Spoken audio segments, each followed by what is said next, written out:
Have you ever stepped on a Lego brick and wondered why the kids aren't more organized? Today we are going to design and make a storage box shelf that can serve well as a Montessori shelf for your kids or a storage unit in your workshop.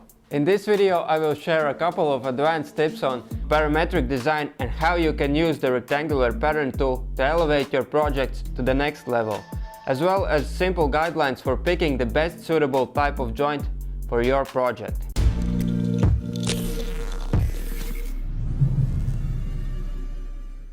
Hi, I'm Davis, and if you've been following this channel, you already know that we make a lot of unique CNC projects.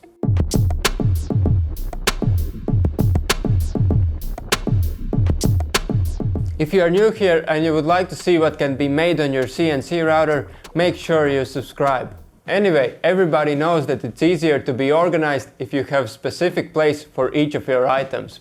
The idea today is to make a simple storage unit for boxes. Something similar to this, but with the possibility of accessing your items without taking the box out of the shelf. After spending some time sketching on paper, I realized it would be cool if we designed a simple frame that would hold the boxes in place. Since plywood is quite strong, we could use 6mm sheet for the boxes and 15mm sheet for the frame itself. As a warm-up for today, I think it would be best to start with the design for the boxes. As usual, I will add the main parameters in the user parameters spreadsheet. In case we want to slightly adjust some of the dimensions, we wouldn't have to do everything from scratch. By the way, if you want to learn how you could implement user parameters in your next design, you might find this video useful. Anyway, let's start with one of the sides of the box. Since it's symmetrical, we only need to design one side of it. I think the best solution for the wall and the box floor is simple mortise and tenon joint. If we used classical corner joint, the box wouldn't be as strong and wouldn't last as long. When choosing the type of joints for the specific part of your project, it's always important to weigh out which option is more suitable for your project in terms of durability, assembling difficulty and cutting time. Now we have to sketch the box floor and the other side.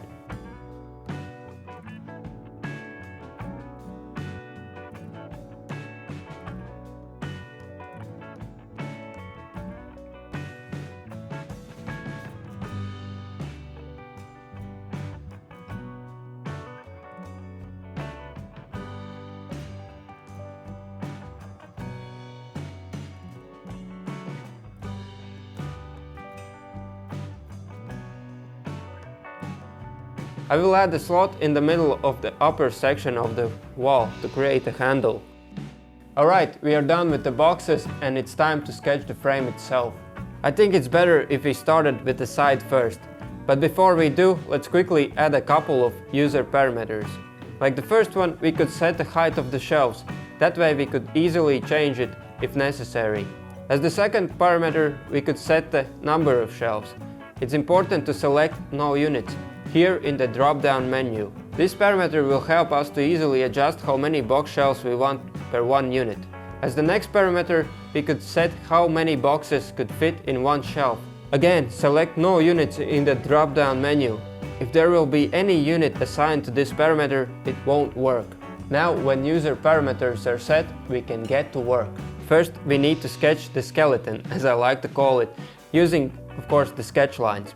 When that is done, it's time to set dimensions using the parameters we just set.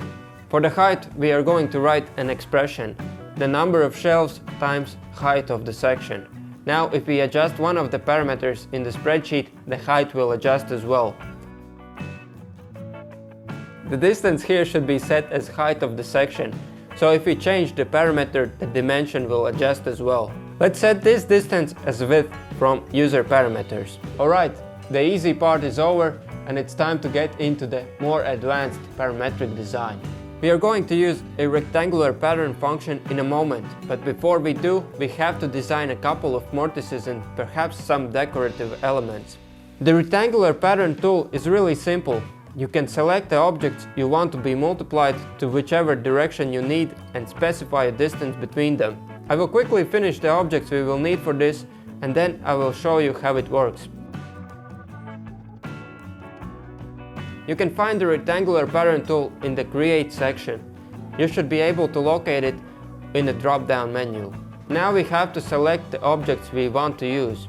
When it's done, we should select direction where the new elements will be created.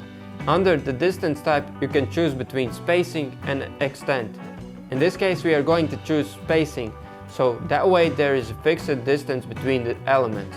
Then next to the quantity, we want to write in the number of shelves, and after that, we can specify the distance by writing in height of the section. When that is done, we can click OK. As you can see, we have all the vertices we will need for the shelving unit. We can test if everything works by changing some of the user parameters. It seems it does. I will quickly add some details to the design and extrude the component. But there is one thing you have to know here. After the sketch is extruded, the changes you make in the user parameters might mess up the side component a little bit. But it can be fixed easily by activating the extrude command and selecting all the missing geometries. This might be a little bit confusing, but it's still faster and easier than sketching everything again just to make some minor adjustments to your project. Alright, we have the sides and it's time to design the joining elements. Since the components are quite simple, I don't know if there is anything extraordinary about them, except the fact that this distance is set as box per shelf. So if we adjusted the parameter, the component would automatically adjust as well.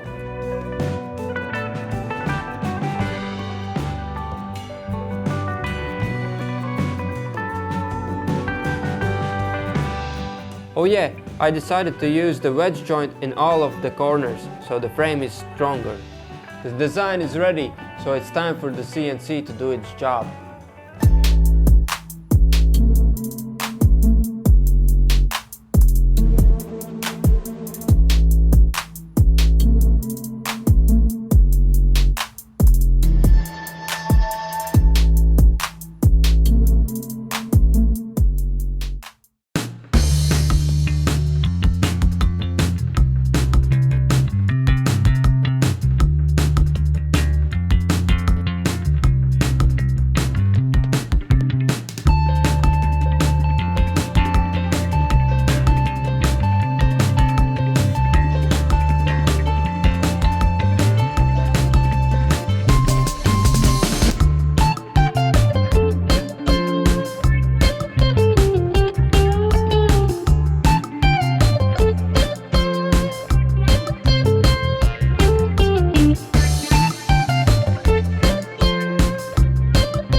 I guess all the time spent designing and making this shelf was totally worth it.